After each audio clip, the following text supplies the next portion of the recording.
As I was reading that recently, the band posted on Facebook something ironically saying, "Hey, thanks everyone who's trying to take credit for getting us back together." I'd like to ask you guys, what was the real driving force that made you guys come back together again?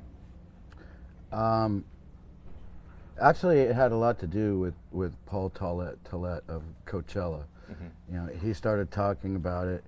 It seemed real. So at that point, I just, told my people that they could go ahead and start talking to people and see what's going on. And then as it became more real, then I text Fernando and asked for Slash's number, and then Fernando texts his mom and is like, "If this is a joke, I'm gonna kill you."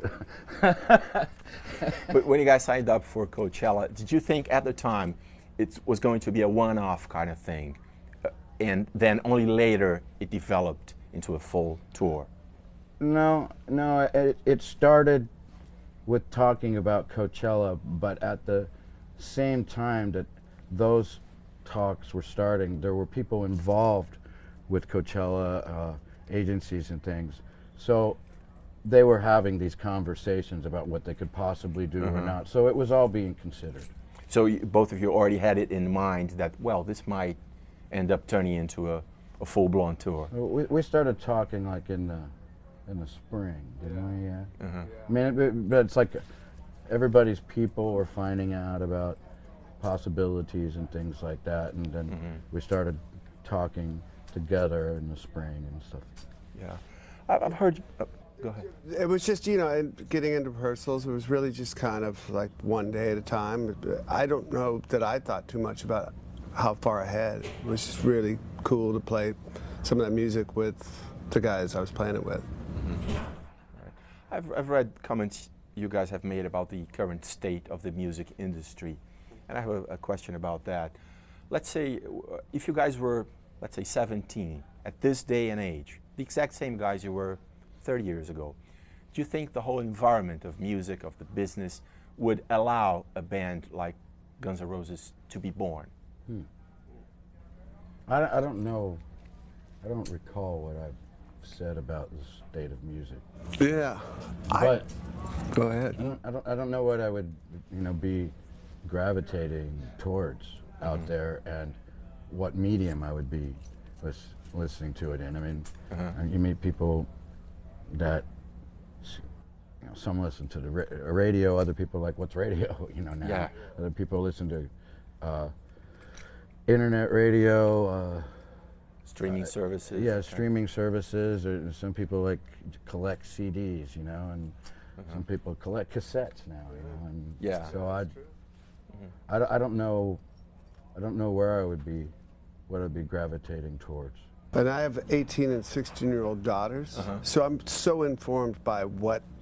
It's not about me, We're like, it shouldn't be about me either. It's what their experience is and what their streaming service turns them on to, and there's this whole underground scene again where people are playing instruments and going to these little shows.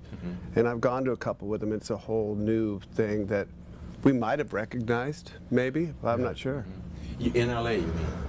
Hey, on the West Coast. On the West Coast. I've seen, yeah. Gone to a couple you mean different small things. clubs, that kind of Small. thing? Yeah, there's a place called The Smell, and it's like on Skid Row, and it smells, and and it's $5 to get in. And CBGBs all over again. ish. Yeah, but the kids, they take like Uber there. All right. A little bit different. Yeah. All right. Do you go out to see music, Axel, at all? Not lots, no. I'm not. Oddly, I guess I'm not really a live performance guy. But I'd rather watch sports on TV rather than most of the time than go to an actual game. I'd rather, because I like the close-ups and all of that. So I'll watch some things if it's filmed, but I'm not so much seeing things Going live out. a whole lot. Talking about small venues, what was it like for you guys to be back at the Troubadour and do a Guns N' Roses It's show? great for about a song and a half. When you Yeah. Yeah. He broke his foot, second song, man. But you went on, didn't you? Yeah. Did you realize I had broken your Yeah, I was pretty sure I did. Yeah, you said it. You said it. I think I broke I was my foot. pretty sure I did. foot? Okay. You know, and because my sister had just broken her leg a few months before, and she'd made this comment. She goes, "You know, when you break something, you know," and all of a sudden on stage I was like, "She's right. You you know," and then yeah. Yeah. And you guys are doing dates in November in Brazil. And of course, Axel, you have these very strong Brazilian connections, so to speak.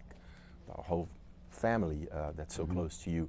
For those who are watching us who may not be very familiar with that story, could you sum it up for us, your Brazilian Well, connections? I've been enslaved for several years now by a Brazilian family that torture me, and they make me go sing and stuff. Go back to Guns N' Roses? Yeah, you know, they whip me. No. No, seriously. No.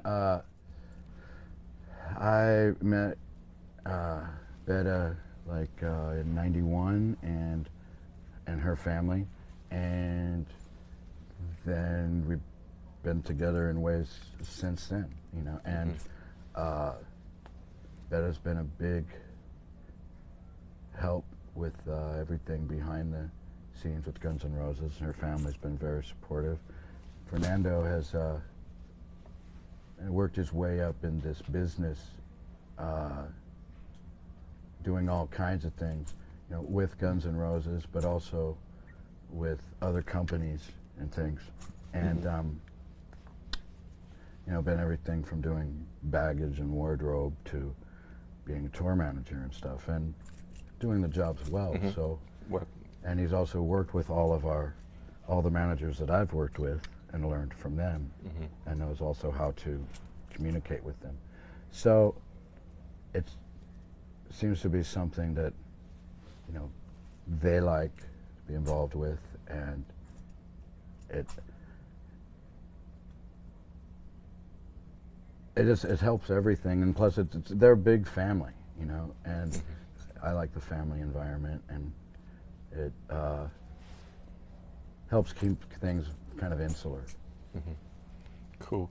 And you guys are talking, I've heard talk of a possible new record. You have new material. I think you have shown stuff to both Duff and Slash. Does it, for someone who comes from my generation, we're pretty much the same generation, does it bother you that your new record might not be available physically, that there won't be like a real CD? Or even if there is a real CD, people will probably listen to it online on streaming services. How do you deal with that new environment? It doesn't bother me. It except for in terms of like if you're interested in, say, the, you know, album art and stuff. In ways I can get it, because I think that in some ways there were not as many artists doing a lot with the artwork of the album that you can't just do in photos somewhere. But that was something you gave a lot of thought to, right? The right cover. Try to. Yeah. You know. And that's gone now. How do you? Well, I'm an observationalist in this, and I've been the person in my house going, you gotta buy if it's Joan Jett, you buy the record, and I'm looked at like I'm an alien. Like that's one extra button to push. You know, that's it. And the art is really secondary, and they experience their music a whole different way. And so, but I think there is that, like Axe said, like people are now, again, collecting cassettes and vinyl. Like I see 15, 16, 17, 18-year-olds getting a record and looking at the things. So that might just be a niche, but you know, it's all about streaming. And you have collaborated over those years when you, after Guns N' Roses split, so to speak. You have collaborated both with Slash and Axl. But Axl and Slash hadn't played together or been together for quite a long time. I'd like to ask you what it was like the moment when you actually got together with Slash for this reunion. Was it at someone's house? Was it on a phone call? What was it like? Was it awkward? What was do you it mean? natural? Do you mean playing together, or do you mean just being together in the same room, even before playing? Well, like I said, I had asked for his number, and then I'd called him, and he was on tour or something, and then we set up when we were going to see each other, and I think something happened to both of our plans that didn't happen, and then eventually in like October we got together, we had a dinner at my house, and then Duff and I went and hung out right after that, like a week or so after. And then it was just kind of like talking and planning. You know, initially we were going to do some kind of promos and stuff, and then other things came up that got in the way of that. And then there was rehearsals, and you know, went down to rehearsal, and everything just sounded right, and you know, and just went to work. You know, it was time to sing, see what the sound sounded like and stuff, and get ready for the show, and it was all working. You know, so. Do you think that each one of you, I mean the three of you, had to change a bit? Something has changed inside for this to be happening? Or again, do you think it ended up happening naturally? I really got to discover in the best of ways the album Chinese Democracy that he made, and it was these songs he had worked on, and I'd listen to the record, but when you start to play the songs as a player, you really discover everything under all the layers in the song. There's a lot of layers, but really kind of like how you hear it, how I'm hearing the songs, are maybe a little bit different. And we, I know when we went into rehearsals, we wanted to really like own that. Like, this is going to be what we're doing. This is what we're doing. I didn't have anything really to do with that. It's like they stepped to songs on Chinese. You know, they asked which ones are you interested in, you know, doing and stuff, and they stepped to that on their own. They started working with Frank because they had their own way of working with the drummer and working with the rhythms, and you know, kind of picked up the tempo on some of the old songs a bit, and things like that, and get their communication working. So you know, they spent a good while at that on their own. You made reference to drumming. That reminded me of Steve Adler. Is there any chance that Easy and Steve might join you guys? I mean, I know that Easy already played with you guys. Any chance Steve might join you later in the tour? No, Steven did join us. Yeah. Oh, he did? Yeah. Yeah, sorry, it was Steven that joined us. I don't, you know, I'm sorry. at the same time, I have no idea. I mean, it's when this started, Steven had just had back surgery and stuff. Yeah. And so I don't have any idea about that. And with Izzy, that's just something that I can't really describe to say. I don't really know what to say about Izzy. It's like, you know, you could have a conversation and think it's one way, and the next day it's another way. So, and I'm not trying to take any shots at Izzy. It's just, you know, his thing's kind of his thing, whatever that is. All right. I think it's time to go. I have one last question for you, Axel. The split duties between Guns N' Roses and AC/DC.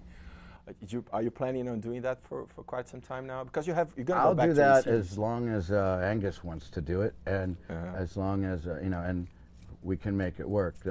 Guns is really supportive about it, and it's a bit radical. It's pretty radical. I love that it's my job. I love that it's my job. I love that Angus is my boss, and it's, you know, singing the early Brian songs, the first couple albums with Brian. It's like those are something else to sing. So it's physically a different animal and another kind of work, and I take pride in doing it, you know. But it's a hard thing. So then after, in its own way. So after this, then there's a few days, and then I'll do another 10 shows with AC/DC. And after that, it's kind of whatever Angus wants to do. All right. One final question I have to ask you. What do you have to say to the Brazilian fans who are waiting for the show in November? Some of the shows are already sold out. What can they expect? And what special recollections you have of Brazil? You've been there quite a few times. What do we have to say? We're coming! Yeah, we're coming. We're coming, we're on the way. I remember the first time we went there was no internet or anything in 1990 or whatever it was. And 91. 91. And going down there and really kind of sort of having an idea, but we'd never been down there before. and showing up getting into the airport. And I remember the Gulf War started as we were flying. Like the pilot came on the air. Oh, really? The Gulf War has started. Like what? And we landed, and there was thousands of kids at the airport. I hadn't seen that. Japan a little bit, but Rio was a whole different thing, and that was our welcome. Like thousands of people, and then thousands of people outside of the hotel. And then we played 2 sold-out nights at the Americana Stadium, and that was... Yeah, and it was not common for bands at their peak to go to Brazil. That was a very unusual thing, so that was maybe well, I think it was Globo yeah, that wanted us to come there. They had talked with our management and stuff about us going there, you know, and we were really glad to do it. Yeah. You know, we were excited to do it. Yeah. Right, I hope you have a good one there. Wish I had more time, but I think you guys are supposed to be on stage soon.